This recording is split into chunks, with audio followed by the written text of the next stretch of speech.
Hello, everyone. My name is Duane Osterlind. I'm a licensed marriage and family therapist and certified sex addiction therapist. And I'm the clinical director at Novus Mindful Life Family Counseling and Recovery Center in Long Beach, California. So today I wanted to create this short presentation on understanding compulsive sexual behavior, but specifically, how do we recognize it? And what are the first steps in the recovery process? So, the first thing I'm going to talk about is what is compulsive sexual behavior, or sometimes referred to as sex addiction, porn addiction, out of control sexual behavior, or hypersexual behavior. There's a lot of different names out there that many different clinicians call it in different ways and name it differently. The one thing that everybody agrees on is that there are individuals out there who are struggling with sexual behavior that feels out of control, that feels compulsive, that feels addictive, that they can't stop. And it's causing a lot of problems in their life, a lot of heartache, pain. It impacts their personal life, it impacts their work life, and they don't know how to stop and they want to get support.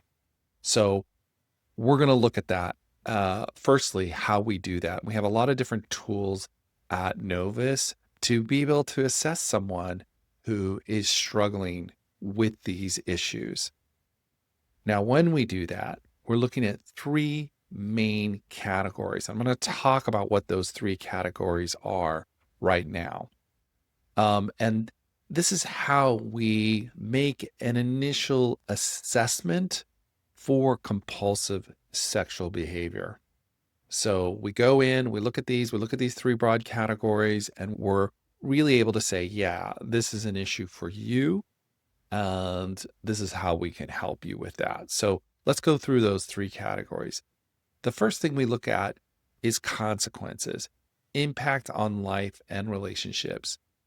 Are there consequences to this sexual behavior, such as lost work, such as ending of relationships, or betrayal trauma in your partner, right? So we're looking at the consequences. What's also really important to note about this is that the behavior continues despite these obvious consequences in somebody's life. So they may have ended their relationship due to this, or their relationship is suffering due to this, yet they continue. They may get fired from their work and they continue. They may be struggling with depression and anxiety and they're still doing it. So there's these consequences that they see and they're continuing despite these consequences. That's a really important part. So that's the first thing we're going to look at. The next part of it is looking at coping, using sex to manage emotions. So sexual arousal becomes a person's primary way to handle distress, to handle loneliness, hurt, stress, anxiety, whatever it is, depression, to get out of those feelings. They know that they can go to sex as a way to change that. And sometimes that coping has become so ingrained in their life that they don't even realize that they're using sex to cope with this discomfort, to cope with these feelings of loneliness. It's just the first place they go. So it's their primary way of coping with emotional pain, right? Now, the next part is the control part, feeling powerless to change.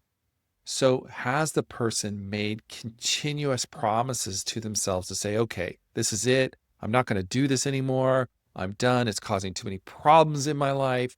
And they've made efforts to stop. And those efforts continue to fail. So they've tried it once and then they find themselves re-engaging in the behavior and they're like, why am I doing this? I know it's causing all these problems in my life. My relationship is ending. I've lost my job.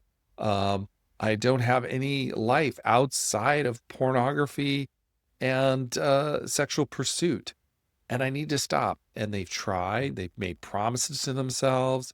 They've, gotten rid of all of their devices that may have sexual material on it, and then somehow they come back to this behavior because, once again, it's their primary way of coping with pain. So when someone comes into our office at Novus, we're going to be looking at these three things to help us understand, is this what's going on for this person? So we have continuation despite consequences, primary way of coping, and efforts to control that have failed. So failed efforts to control. We're looking at those three broad categories. And once we know those three broad categories, we may pull in other measures or other things to help them really understand the dynamic of what's going on. And this is where we use evidence-based treatment approaches. We use cognitive behavioral therapy to help change a person's thoughts, to help change the way in which they're coping. We use mindfulness-based practices to help them soothe anxiety so that they can sit with these uncomfortable emotions. We use a task-centered approach based on Patrick Carnes's research on treating sex addiction. So we use these evidence-based treatment approaches to really, really help someone take the next steps towards recovery. And this is where you need support. This is not about a moral failing. It's about addiction, compulsivity. These evidence-based treatment approaches help us create the environment for someone to change their behavior, to live the life they want, and to thrive. Now, at Novus Mindful Life Family Counseling and Recovery, our staff is trained for this issue. They're trained as certified sex addiction therapists, and they are also trained in betrayal trauma recovery as well. So not only do we create a safe space for the person who's struggling with this, a non-judgmental space so they can get the help and support they need, we also support the people who have been impacted by this deceptive sexuality, and we recognize that as well.